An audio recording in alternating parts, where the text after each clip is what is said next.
Assalamualaikum warahmatullahi wabarakatuh. Perkenalkan, nama saya Saula Nurastanti dari kelas Biologi 7. Saya akan menjelaskan tentang siklus Krebs. Daftar isi: 1. Pengertian, 2. Pengantar, 3. Tahapan siklus Krebs, 4. Hasil bersih siklus Krebs, 5. Signifikasikan siklus Krebs, 6. Kesimpulan. Siklus Krebs juga dikenal sebagai siklus asam sitrat atau siklus asam trikarbosilat, adalah salah satu tahap utama dalam respirasi seluler aerobik.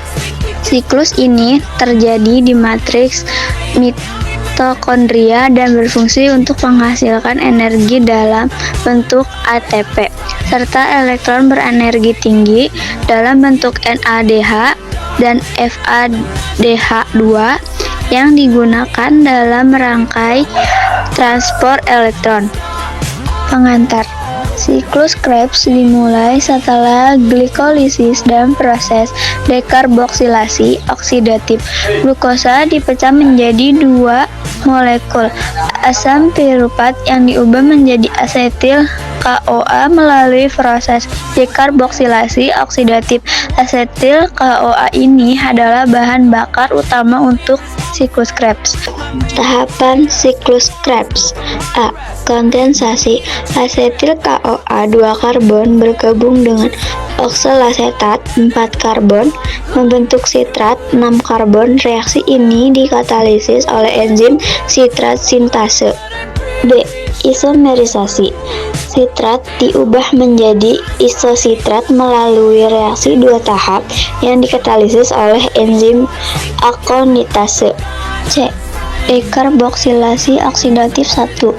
Isositrat dioksidasi menjadi aketoklurat 5 karbon menghasilkan CO2 dan NADH. Enzim yang terlibat adalah isositrat dehidrogen. D. Dekarboksilasi oksidatif 2. Aketoklurat diubah menjadi sukslinis CoA 4 karbon menghasilkan CO2 dan NADH. Reaksi ini dikatalisis oleh aketoklurat dehidrogen. Fosforilasi tingkat substrat.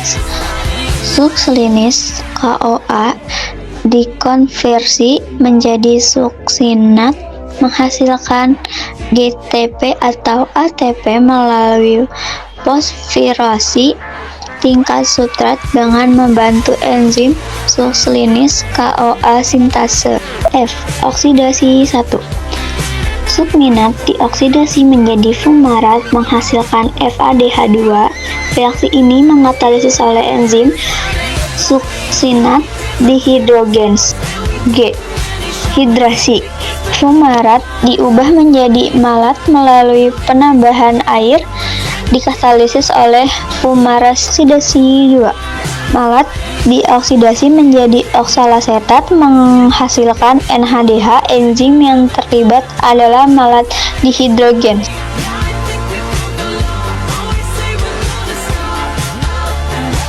Hasil bersih siklus Krebs per molekul asetil CoA: 3 NADH, 1 FADH2, 1 GTP atau ATP, 2 CO2.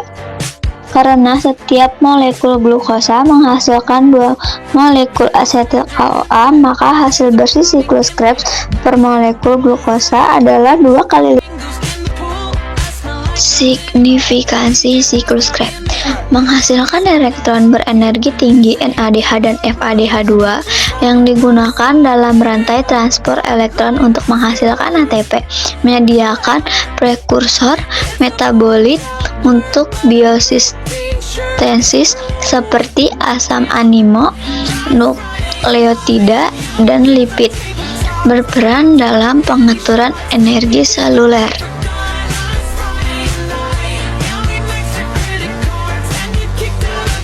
Sekarang kita akan mempelajari tahapan dari siklus Krebs.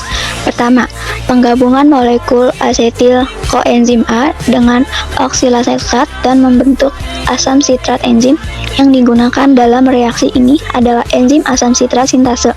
Kedua, isomer sitrat dibantu oleh enzim akonitase yang menghasilkan isositrat.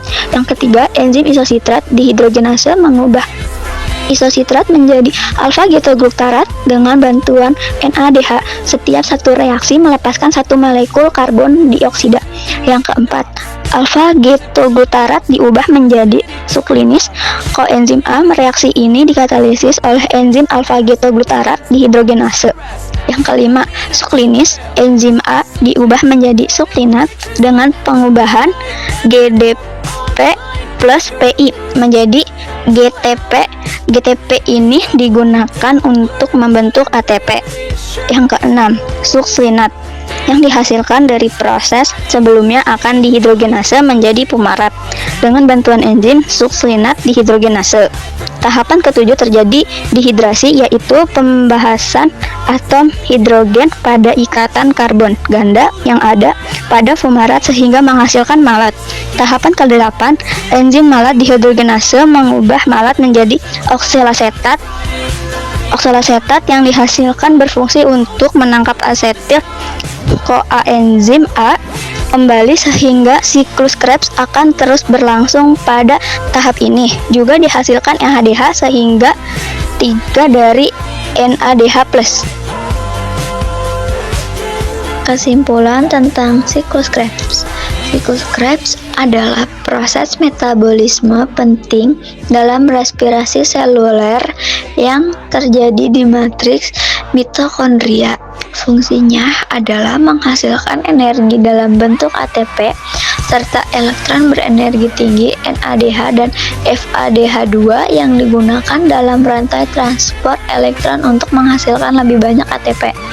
Siklus ini juga berperan dalam produksi CO2 dan menyediakan prekursor untuk berbagai biosintesis. Dengan demikian, siklus Krebs merupakan pusat utama metabolisme energi dan molekul dalam sel.